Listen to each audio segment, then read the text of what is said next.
Hi, gang. Thank you so much for tuning into this episode of Media Champions. I'm your host, Mary Therese Griffin in Atlanta. We love to bring together subject matter experts to help walk you through this world of media and marketing. Today, very excited to have on the program Megan Panameno. She is with Mainstream MaryJane. Welcome to the program, Megan. Thank you. Thank you so much for having me. I'm delighted to be here. Thank you. Thank you for saying yes, because you are in a world that is so fascinating so quickly to so many people. You work in the cannabis world. And when I was doing my research, I understand that you have a background in science, psychology, and statistics. And I'm telling you, that's the trifecta, in my view, for what you do, because that's a home run right there. If you can combine those three things when you're talking about cannabis, you won. Well, thank you. I appreciate that. I agree with you humbly. So let's talk about this, because obviously it's top of mind. It's always in the news. Not every state has legalized the use of cannabis. Many have it on the docket to vote on. But people in this business need to be ready, because it is a very, very marketable entity. And that's where you come into play. So why don't you talk to us what it's like to be in this world marketing this, and what people who are either in the cannabis business or thinking about it need to know about branding, putting it out there, and making sure it's successful. Yeah, absolutely. It's a very exciting and pioneering industry. I'm sure you speak to many people that are working in sort of startup environments, but nothing is more startup than cannabis. It is just such a new and young industry.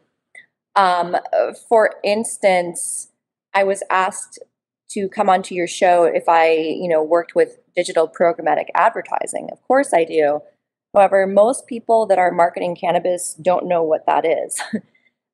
So there's Right. a real, so there's a real learning curve in this industry, and also just very startup mentality. You have to roll with the punches. Every single state has different regulations at this time, and it's also federally illegal. So traditional marketing channels like social media, Instagram, TikTok, they don't necessarily like us in the cannabis world.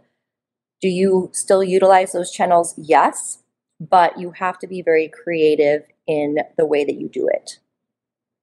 I also imagine too, Megan, that you are not saying bye-bye to old ways of advertising, because to me, the world is kind of your oyster here as far as, branding and marketing and the way that you go about doing it. So walk me through what it's like talking to a potential client and showcasing to them all of the opportunities that are there, because I'm sure, and just like you said, every state has different regulations, but there's a different recipe for everybody in doing this, and you can help guide them through that.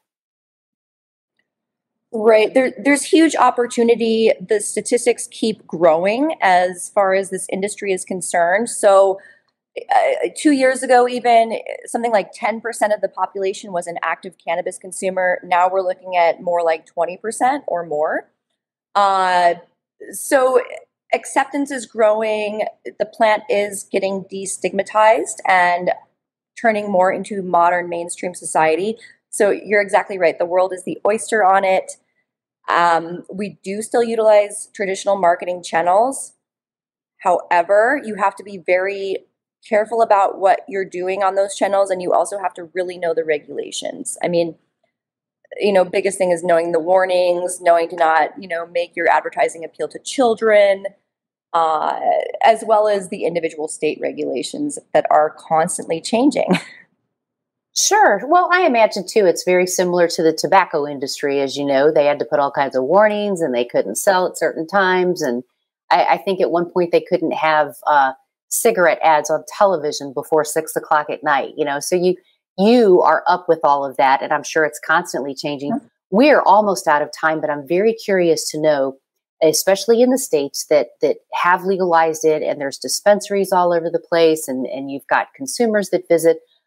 Even if they are a big operation, right, and they've got their business model, with a media or marketing department, it's still a good idea for them to partner with somebody like you too. Why?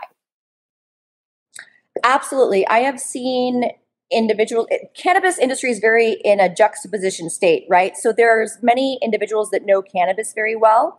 They know the culture, they know the history, but they don't know sales or marketing. There's many individuals that come from dynamic marketing backgrounds, Coca-Cola, Beats by Dre. I've seen them all. Unfortunately, they are repressed from the culture of cannabis, and the 80-20 rule does apply right now, meaning 80% of our business comes from that 20% of consumers that are more active on a daily basis. So I think biggest advice to upcoming marketing individuals in this space is to pay attention.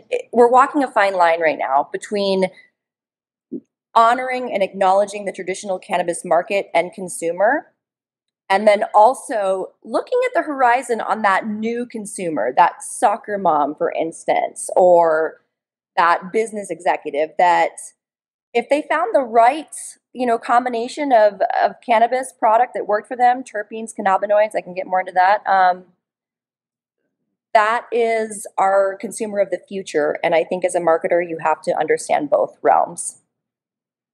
Well, I love your creativity. I was surfing through your website, which is phenomenal, by the way. Kudos to you. We are out of time, but please say that you will come back because I would love to continue this discussion with you. Yes, absolutely. Thank you so much for having me. I appreciate you. Thank you, Megan. We appreciate you, and the rest of you are going to appreciate getting to know Megan, and we can connect you with her. You can find Megan by finding us right here at dailyadbrief.com. I'm Mary Therese Griffin in Atlanta. We'll see you next time for more Media Champions.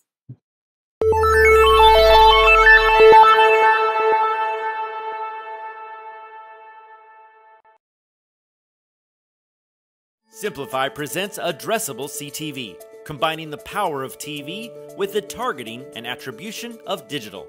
Simplify's Addressable CTV delivers massive reach with the ability to scale without sacrificing precision. TV buyers can generate incremental reach with household-level targeting, frequency controls, reporting, and insights. To learn more about Simplify's Addressable CTV and what it can do for your clients, visit simply.fi.